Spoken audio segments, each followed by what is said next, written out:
you came out of the White House, you also said that you understand the necessity of Ukraine funding. Does that mean that you believe you'll be able to get Ukraine funding passed? Listen, we all oppose Vladimir Putin and the barbarism and the aggression that he's shown there, and he must be stopped.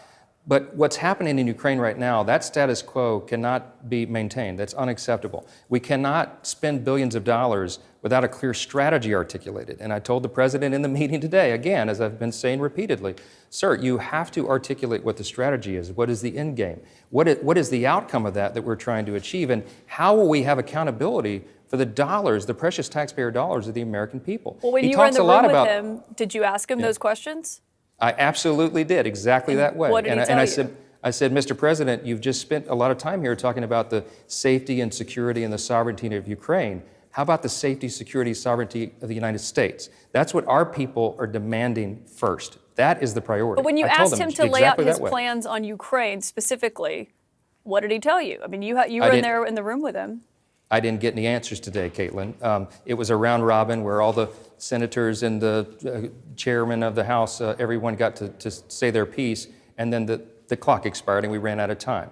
We do not have the answers that we have been seeking for Ukraine funding, and I've been very clear, very forthright. I've been in good faith from day one.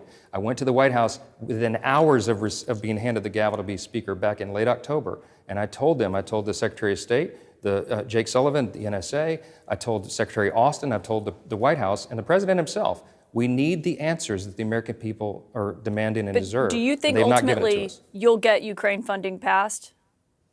We'll see. Look, I understand the importance, and I've said this clearly, I understand the importance of Ukraine funding. I understand the threat that Vladimir Putin poses to the world order and what he might do if he's not stopped. But we have to be good stewards of the taxpayers' dollars, and I'm saying that the status quo there is not acceptable. And I think a large and growing number of the American people understand that. We've got to be very serious about how they handle these issues. I can't address hypotheticals because we don't have it yet, but I think we'll have those details very soon. Well, we have seen the White House's proposal on Ukraine funding, of course, paired with also funding for Israel. But I do wonder about that because a member of your conference said today that if you pass Ukraine funding, she will personally make the motion to oust you from your role as House Speaker. That's Congresswoman Marjorie Taylor Greene. Are you worried about threats to your job like that? No, I have a job to do. We all have to do our jobs. Marjorie Taylor Greene is very upset about the lack of oversight over the funding and the lack of articulation of a plan, as am I, all of us. But she doesn't care about a plan. She doesn't want any Ukraine funding, period, no matter what the White House says the plan is. I understand that. Yeah, I've talked with her about it personally at great length, and she's made her position very clear. We have to do our job. We have to continue to ensure that we're covering all these bases, and we'll see how all this shakes out. I'm not worried about that. I got a job to do here, and we have to make sure that we get the answers that we've demanded. I don't think these are unreasonable answers and questions, by the way. These are very reasonable things we've asked the White House for, and they just haven't produced it.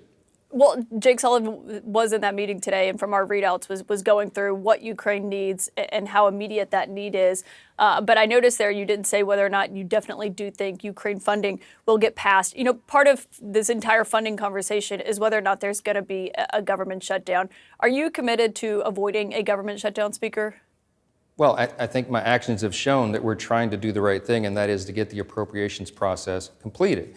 We did have a very important innovation here, in that we broke the what I call the Christmas omnibus spending fever. Every year, as long as I've been in Congress and many years before, the Senate jammed the White House right before Christmas with a 3,000-page piece of legislation that funded all the government in one foul swoop, $1.7, $1.8 trillion.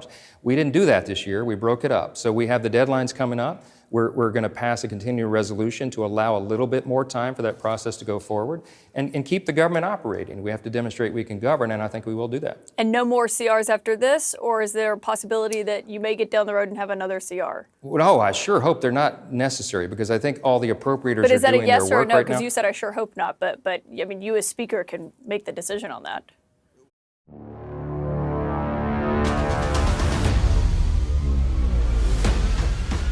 Well, I can, but we shouldn't have to make that decision, because by setting the dates now in March 1 and March 8, we'll have enough time to get that process done. And I'm convinced that we will, because you have people on both sides, both chambers, who are working in good faith to finish that up. I think they will. I think we'll be able to get our policy riders and our policy changes in that, and that was a very important part for the House Republicans to be able to achieve. And we cut some of the funding as well. We got another $16 billion carved out of that.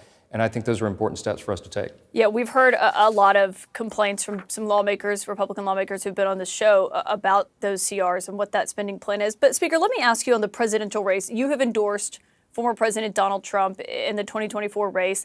That's a change from where you were when he ran the first time around back in 2016. You said then that you believe he lacked character and a moral center. I'm curious why your opinion on that has changed now, why you are now endorsing him. No, I did endorse President Trump the first time around. Before I got to know him, before many of the country got to know him, I just knew a little bit about his reputation and some things he had said. Look, President Trump and I are very close. We work very closely together. I was one of his impeachment defense lawyers. As you know, you covered that whole saga. I was a very close ally of his in Congress. I'm convinced he's going to be the next president of the United States, that he will get a second term. And I'm very much looking forward to that happening because we need him to come in and bring those policies back to fix this country. And I think he's going to have the opportunity to do it. How often do you speak to him? Pretty frequently now, every, I don't know, few days or so. He is very busy right now, of course, just finished up the Iowa caucus in New Hampshire. I think he's going to finish well, and I think on the Republican side, this nomination will be completed and locked up here pretty soon. I mean, does he give you advice on leading this fractious House Republican Party as it is right now? No, we talk about policy. We talk about a lot of things that are pending for the country, his campaign and things that are going on. I share with him things that I hear from the grassroots, and having been on the ground, I've traveled to, I think, 15 states now in the last 10 weeks, going to my colleagues' districts and hearing from the people. And they're very excited about a change. What's happening right now in the country under the failed Biden administration has been devastating to the people. There's not a single metric of public policy that President Biden can point to and his administration to say that they've been successful. And everybody knows that. And it doesn't matter what talking points they say. The facts are stubborn things, as John Adams said. That's and I think interesting. the people are looking at the facts. That's interesting to me to hear you say that. I'm not surprised that you hold that opinion, of course. You are the Republican House Speaker. But we've heard from House Republicans, people like Congressman Chip Roy, who say that House Republicans have nothing to show for what they've done, that they've been the least productive. One thing. I want my Republican colleagues to give me one thing, one, that I can go campaign on and say we did. One.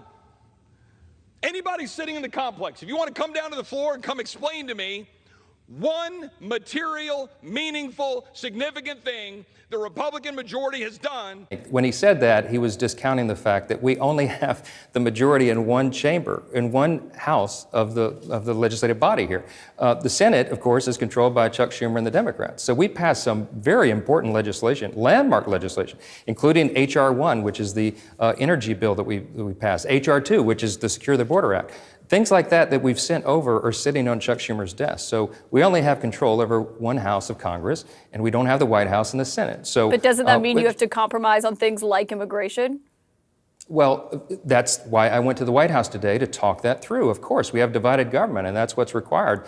The framers of the Constitution and our system understood that it was going to take hard work by both sides and people with very different philosophical viewpoints, but to be able to sit down in good faith and work it out, to arm wrestle over public policy and reach a consensus that would move the ball forward for the most people. That's what this process is about. We don't always get what we want. And Chip and I share a lot of the frustrations. We surely would like to get a lot more, but I told him, Chip, remember, next January, totally different situation, because I think we're going to have a bigger majority in the House. I think the Republican Party is going to retake the Senate, and I think we're going to have the White House as well. It'll be a very different day and a very different set of policies when we get to that point.